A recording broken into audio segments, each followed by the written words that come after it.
Morning, folks. I hope you're happy and I hope you're smiling. You know it confuses the enemy. But here we go. Coffee with Kev. And yes, we have the coffee. Hold on. Oh, lovely. Today's about thrashing things. I like to thrash. And where in previous videos you see, these are the parsnip seeds where I allowed a couple of parsnips to stay in the ground last year, so they came up, they flowered, and now I've hung them up, as you saw, I hung them up to dry, and now all we do is thrash them in the bucket because they're dry enough. And when you can sit there and see, hopefully you can see there, I've got plenty. So I shall be putting those seeds into a paper bag. Allow them to dry out in the hut a little, just to be safe that they're dry. I believe they're dry, but the mornings are a little bit damp now, so a bit of moisture might have got in, because you kind of need to make sure they are proper dry. Then into a paper bag, and they will get stored and planted next year. Now that one's done. Something I'm going to do, I'll tell you what I'm talking to you now, because this time of the year, these things are my best friend. So I'm just going to nip out. You have to put up with my cup of coffee for the moment. But what we're doing is the cornflowers, the blue cornflowers that what I do each year is I grow them, and once they've gone over, as you can probably hear me clipping now, is I shall cut those off, because it's all part of the trimming back the autumnal jobs that have got to be done. Is I shall now, there's only a few there, but that's more than enough for what I need. And I shall, because I don't have string with me at the moment, I shall string those up, allow them to dry off, and then obviously much the same process. I'll take the heads off and that, dry them out thoroughly. I'll put them there for now. Exactly the same principle, and paper bag ready for next year. Very little effort, and okay, a packet of cornflower seeds might only be £2. I don't know the price of them, so I'm a little bit of an assumption as a guide to roughly what they cost. But it's saving me £2. Every pound's a saving. And but yeah, that's part of my little morning autumnal type routine while I'm having coffee. The little jobs where I'll be sitting down doing little bits and pieces, and gets me ready for the day's project, whatever that may be. But more importantly, I've now been home, back in my world south of the gate with my girls, and yes, I am extremely happy, and I am constantly smiling. There is a lot of work. Well, we'll put that as maintenance work. A lot of work to be done now to prep for winter, getting produce out of the ground, getting that stored, cutting back plants so that the new shoots come through next year. And then all of those trimmings, all those cuttings, that goes into the compost bin, and that'll start rotting down, ready for use for next year, so on and so forth. Along with my every other day, my other tasks I have to do. My Land Rover's got to be MOT this week. I've got a doctor's appointment this week.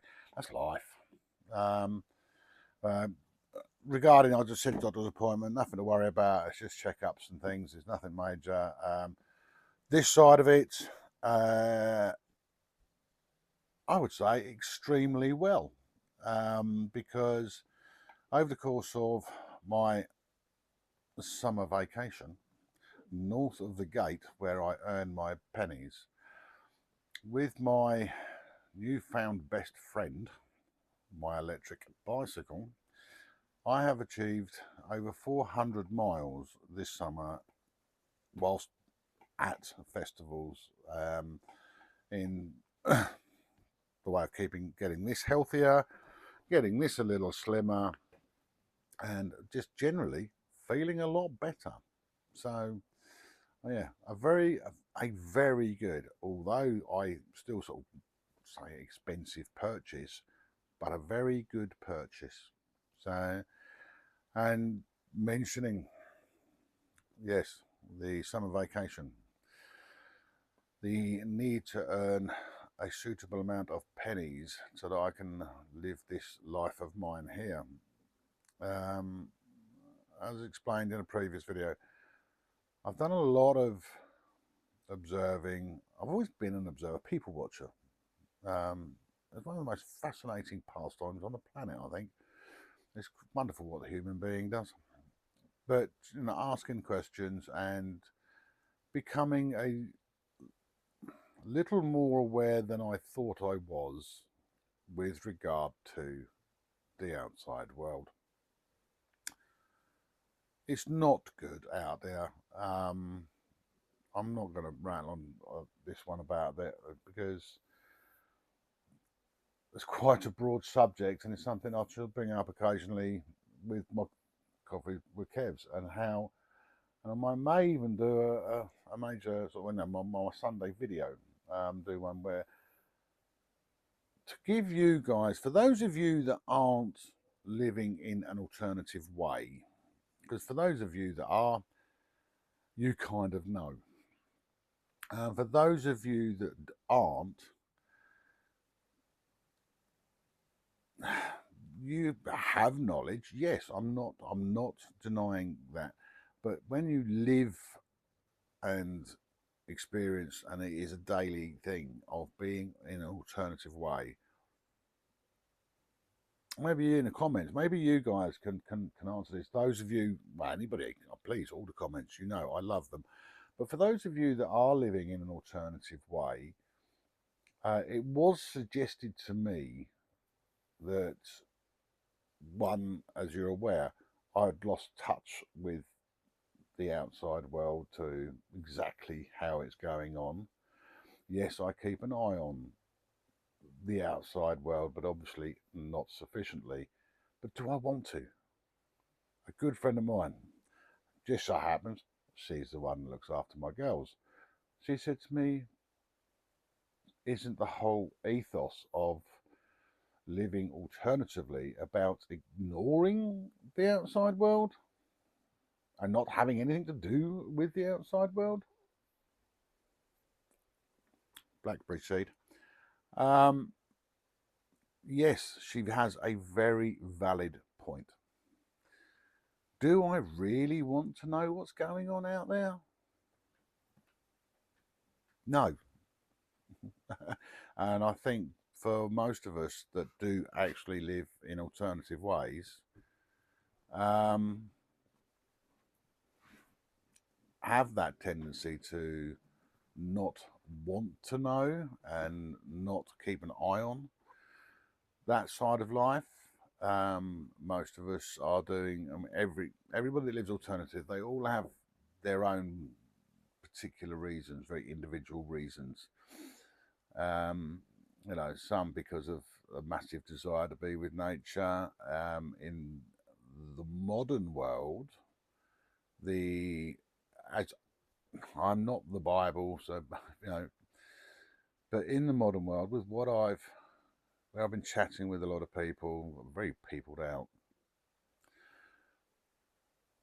an awful lot of people, due to the cost of living crisis and how the world outside is generally is, there you go, are looking and have a desire potentially to rid themselves of it by following people like myself on YouTube, and the many others that live in alternative ways with campers, narrowboats, caravans, off-grid, tents, etc., etc., etc. It's quite an eclectic word, being alternative, which is the word, as you know, I prefer to use. because of the pressures of life out there. And I came back with a lot of information, definitely a lot more aware of north of the gate. And I did actually find it quite shocking, because here, nothing else matters. There's a song about that somewhere. There you go. Nothing else matters. Please, in the comments, what is it? Is that the name of the song? If not, what song is it and who's the artist? There you go. Challenge you guys. Yeah, nothing else matters. Because no, when I'm south of the gate, nothing else matters. South of the gate matters. My health matters. The welfare of my girls matters. Um, Getting and gaining my and growing my own food matters. Am I concerned about the rising costs of the energy bills? No. Am I concerned about the rising costs of mortgage and rent? No. Um, so I do genuinely feel that I am extremely fortunate, and I never detract from that, that I am able to live a life where I don't have those stresses, concerns, worries, of which that seems to be the common theme with the knowledge I've gained this summer. So pros and cons are, well, it's all pros as far as I'm concerned in regards to living in an alternative way. And yes, there are cons, and we'll chat another day about all of that. But the thing is, I would advocate to all of you who aren't living in an alternative manner to make your dream a reality. For only you can actually achieve that. If you focus on your goals, um, it, many of you would love to live how I am, in this, what I call a more off-grid way. But quite a few don't want to give up on what they already have. I wouldn't be able to do. I wouldn't be able to live off grid. I'd like to live off grid, but I wouldn't be able to live off grid.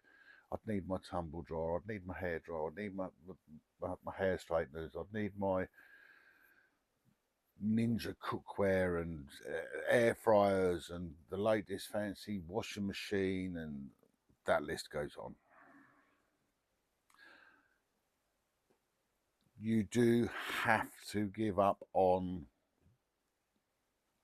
to a large extent, those modern conveniences to adapt to the alternative way.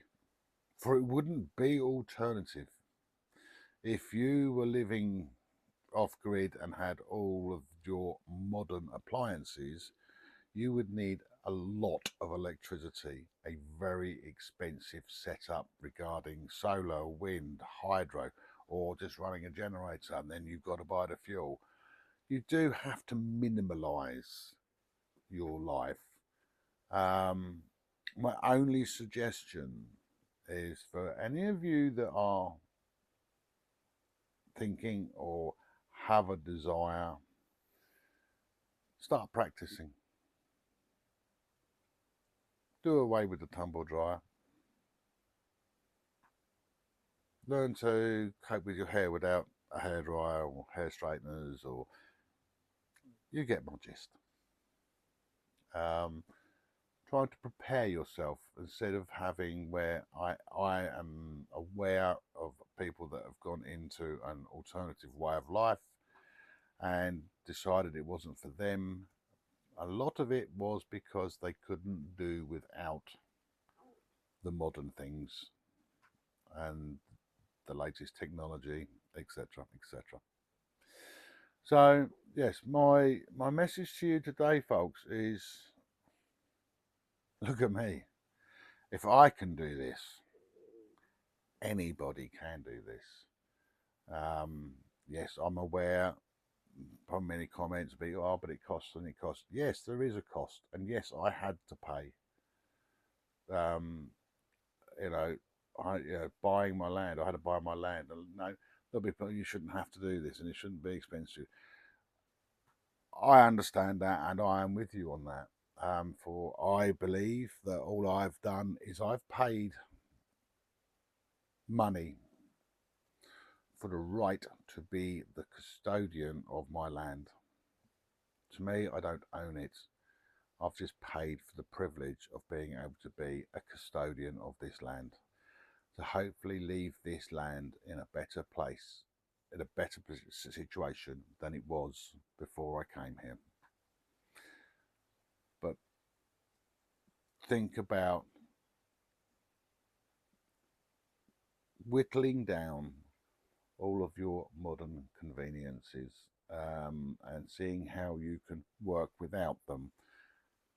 I learned to do that, and like I've said, if I can learn to do that, anybody can learn to do that. So, but from me for now, I mean, this is only a short coffee with Kev because it's autumn. I've got things to do, but hopefully it gives just a little snippet of an insight. I will talk more in depth about it, with the knowledge I have gained with the observations I have made. And I repeat, no, I'm not the Bible. I'm not in any way saying this is the way things are. It's just my perception and my analysis from the conversations that I've had and the observations that I've made. It is a personal view. It's not the view. But anyway, folks, please, please, please, we've got, and thank you very much. Update soon, Mission Chicken, because hey, we've got somewhere. That's up in the corner there. For those of you who have, thank you, thank you, thank you. For those of you that continue, a huge, massive thank you. And for those of you who are thinking, I'm very pleased that you are. And maybe you will one day. That's your choice, not mine. And as per usual, the comments in the bottom. And if you can like, subscribe, notification bells, you know the routine. And if you could help me by spreading the word for this channel, because it does mean a lot to me now. Your comments mean a lot to me. And maybe one day the channel will give me sufficient revenue where I don't have to work north of Gate as much. That would be absolutely wonderful. That would be my lottery win. Anyway, folks, you take care, and we will see you on Sunday. Ta-da for now, people. Take care.